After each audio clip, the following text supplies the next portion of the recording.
you're a private label seller on Amazon with your own brand, then odds are that you have been thinking about or will someday think about selling your own brand.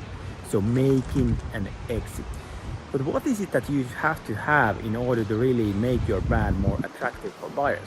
So that's what we are going to be discussing in this video. So must things to have in order to strengthen your brand for an exit.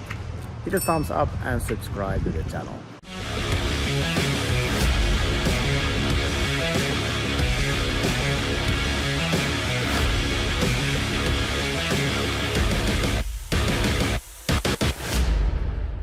Since we are talking about selling our Amazon brands, then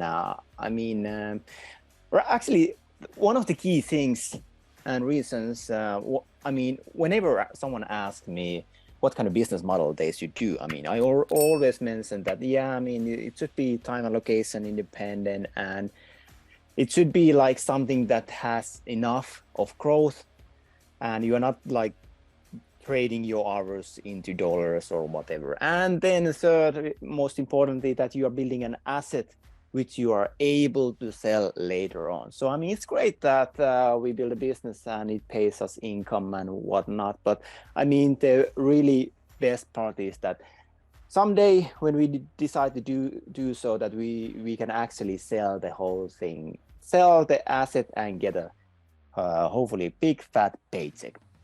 So let's discuss how we can actually get that fat paycheck. So let's talk about strengthening your brand with exit in mind. So the power of your brand and using it. So yeah, we are talking about what it actually means to have this strong brand and how to do, what are the specific things that we should do, and any kind of misconceptions of what a brand is. And by the way, I have previously already done a bunch of different presentations about how to prepare for the exit. What are all the different things that you need to have, and what are the different things that you can do. So make sure to check out those previous presentations if you want to specifically get information on what things you should be doing on the brand side when you are preparing to sell the brand. And actually it shouldn't be about preparing. It should, if you leave it like when you're actually in the sales process or thinking that, yeah, I'm going to sell within 2 or 6 months or whatever, then, that's already pretty late, because many of the things that we need to do in order to get the best valuation, these are things that we need to do pretty early on. So, and it's going to take some time. So yeah, okay, anyway, let's move on. So yeah, strong, meaningful brands attract people and buyers too. So it creates the preference and loyalty, and simply make those people engages with the brand, feel confident and safe in their purchase and brand relationship decision. And one key thing when selling online is definitely trust. And why do people prefer to, let's say you have your own website and you sell on Amazon. So the visitors might actually Google your brand and end up on your website, but they still order it from Amazon. Why is that? And let's say that your order, you're actually delivering the same shipping time and handling time. So you promise to get it within 2 days or whatever, like in the US. But why do they still do that? Why do they still order from Amazon, even if you actually can get it cheaper from your own website? Well, the answer is that trust. Amazon has built such a reputable brand and reputable trust, so people feel confident in ordering from Amazon instead of going to the website of the brand itself, even if the price would be lower. And yeah, one example is this Dollar Save Club, which was acquired by Unilever for $1 billion.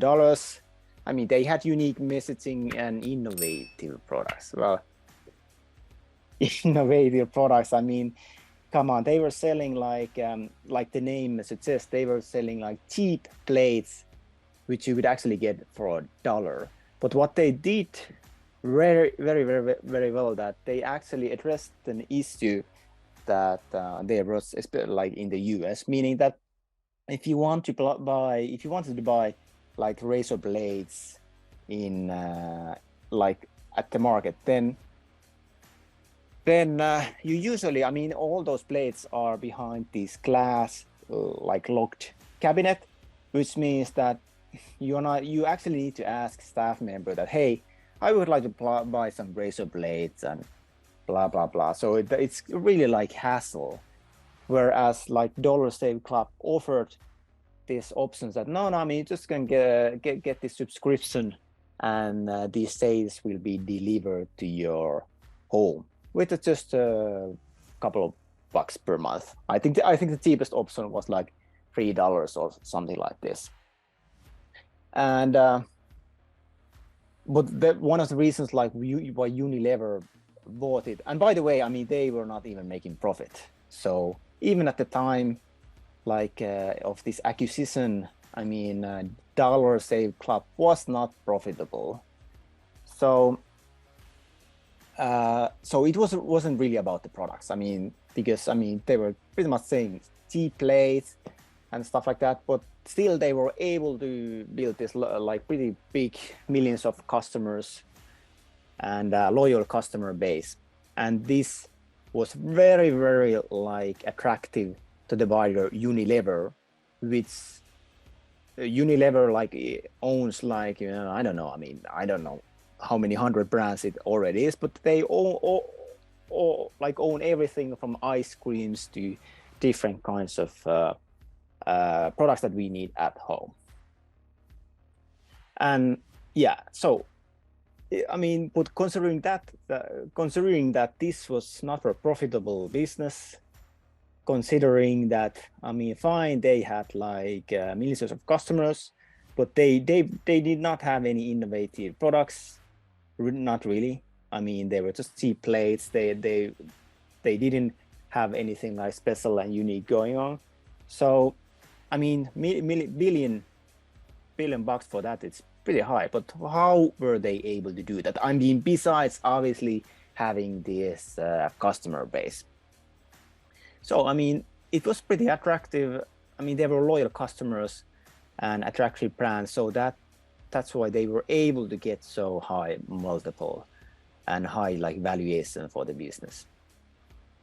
So yeah, I mean, reduced risk by the strong brand multiples are consistently higher, and sellers have significantly greater leverage at the negotiation table. So when you have a brand that actually makes sense, that has this loyal customer base, loyal fan base, then I mean, it can make a really big impact. So it can really help to strengthen the company's brand by improving its reputation for making sound business decisions and avoiding these costly mistakes. And another interesting brand was this Ring. So these are basically home equipment, like small like doorbells with a camera and stuff like that. So I mean, there are many other companies who offer the same thing, but anyway, Amazon decided to buy this specific one and buy it for like $1 billion. So it came down to this strong brand reputation and so on. But yeah, I mean, branding is the act of taking charge of what really people think of your brand. And it lets them identify you, understand you, and remember you. And what Jeff Bezos says, that, I mean, brand is what other people talk about you when you're not in the room. And yeah, I mean, it makes sense. But the thing is that we can actually control the narrative that people talk about our brand. So it's not like that, no, I mean, there's nothing we can do about our brand. No, I mean, it's completely opposite. And it's not just about designing and putting a logo on the product. I mean, it's much deeper than that. And one good book, I mean, when I read this book, well, I mean, I was listening to it as an audiobook, but point is that when I went through this book, then it kind of like opened my mind. And then I realized that, yeah, I mean, actually, our brands of these like physical products, I mean, our brands is about helping customer to achieve something. So we are not the hero of the story. The hero of the story is actually the customer, and we are just a vehicle that helps the hero to have a positive impact on their lives.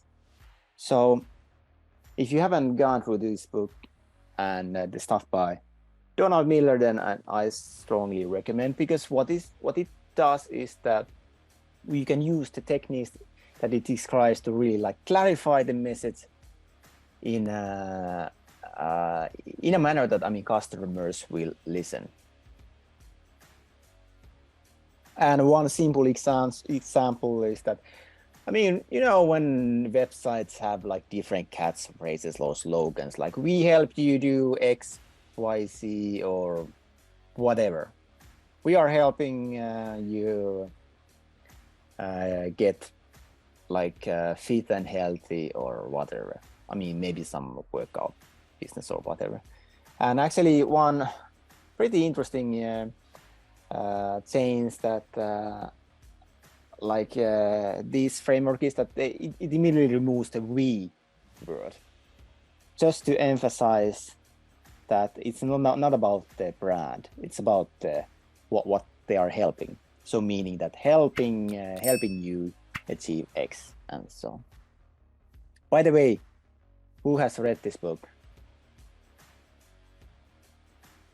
or gone through it? I listened parts of it. Do you hear me, by the way? Yes. Yeah. I think what you just said rhymes with the message of Simon Sinek, or whoever said that people don't buy your benefits and features, they buy your why. Like, what problem are you going to solve for them? That's what I remember from that book. It's a great book, but I didn't finish the audiobook. And actually the physical one. There's also even a tool how to use the framework. I mean, on the website there was some bonuses that came with the book, and there's also this software tool that you can use in order to like build your story. What were your biggest takeaways from the extra material? I mean, use those tools? Yeah, we have used the website. I don't remember what's the address, but you can probably find it from his website. No, I mean, like, what were your personal biggest takeaways from the material? Like, what did you find most valuable or surprising at that time? The tool, definitely, meaning that you give all, I mean, it has certain these questions and everything, and then it spills out this that you are like your company is helping like these and these so people. It's like a checklist for you to go through get the big picture. All right. Yeah, so it kind of helps like you to narrow down that like what is our company really about? Yeah, what are they? Order that book. You know, if there's a good book, I personally just get so much more out of physical books. Audiobooks. Well, I'm such a slow reader, so I prefer audiobooks. All right. But yeah, I mean, definitely, I mean, you don't actually need the book in order to use the tool.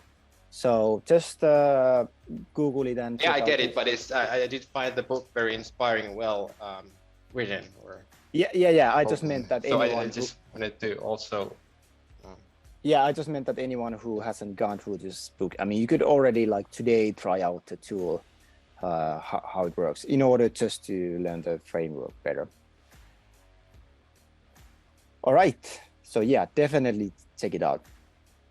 And another thing is that, I mean, we want to be specialists over generalist. I mean, already these brands or these companies like Unilever, I mean, they are buying all these millions of these countless of brands, and they are like or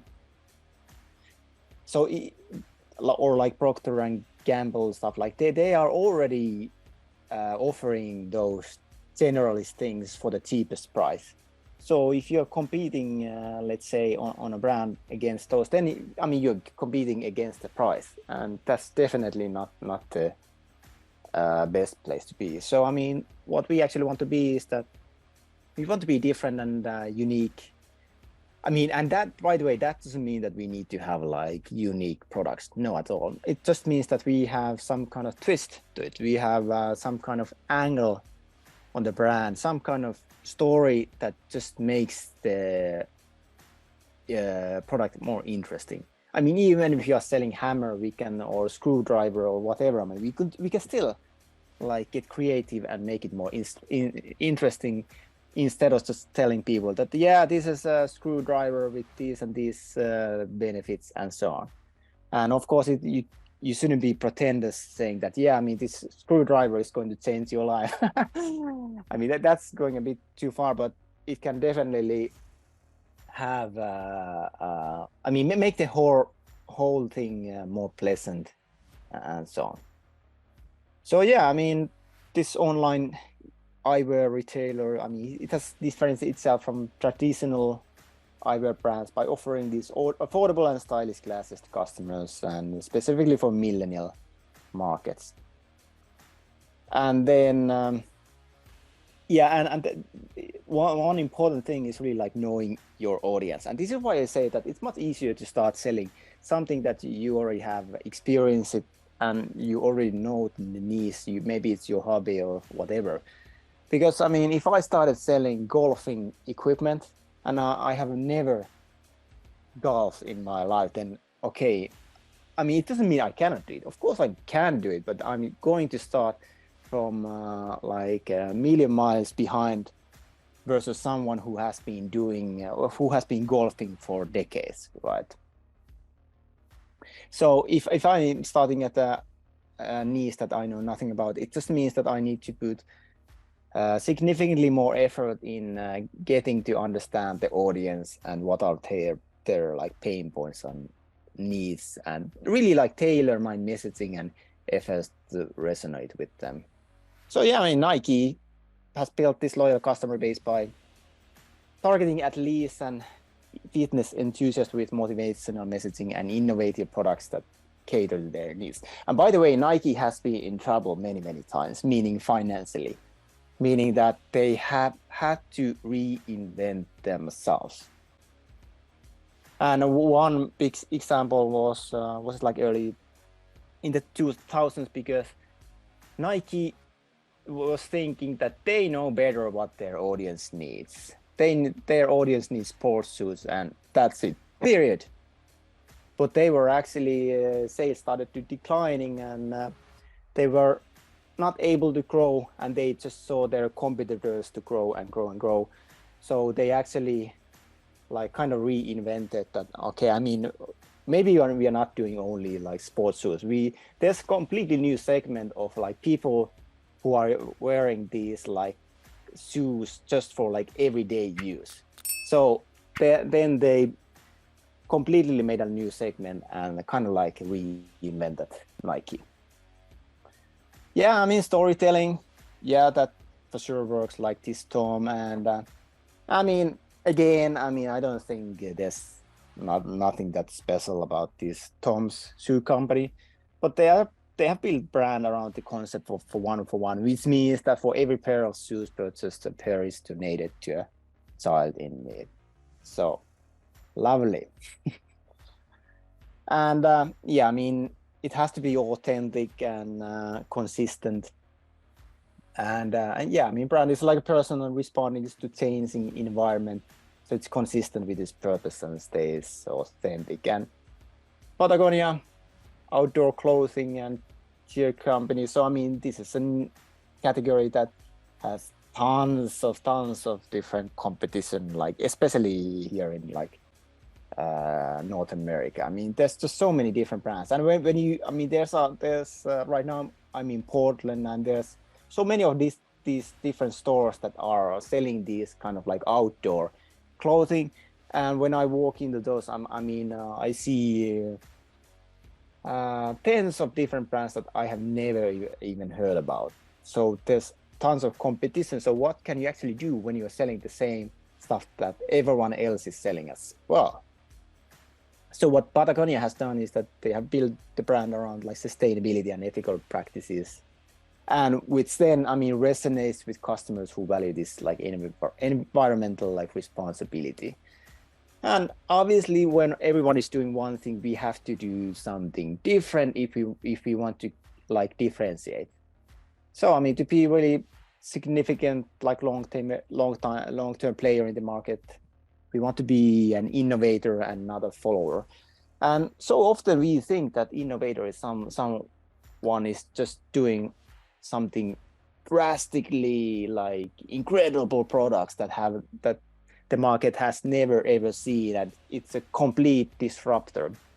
But I mean, just think about this, like Dollar Save Club. I mean, come on. I mean, they just have like cheap plates that they deliver to home instead of like selling at stores. That's it pretty much, if you need to sum it up. So it's just like subscription that you get these plates at home. So there's convenience, but the product itself, I mean, it's the exact same thing that everyone else is selling as well. So yeah, I mean, Amazon is definitely, I mean, just ask yourself, like, what is the industry that what is Amazon's industry? Like, what is the field of their business? That's a pretty difficult. Slave work. Huh? Slave work. Slave work. Yeah. So I mean, they are such a disruptor in. I mean, they're a media company. They're like they have game studios. They have like so many other stuff. So I mean, they are pretty much like entering all these different industries that they can just pretty much come up with. Yeah, I mean, branding is not same as logo making, but obviously we need to do this gradually. Like when we are launching products on Amazon and we want to have our own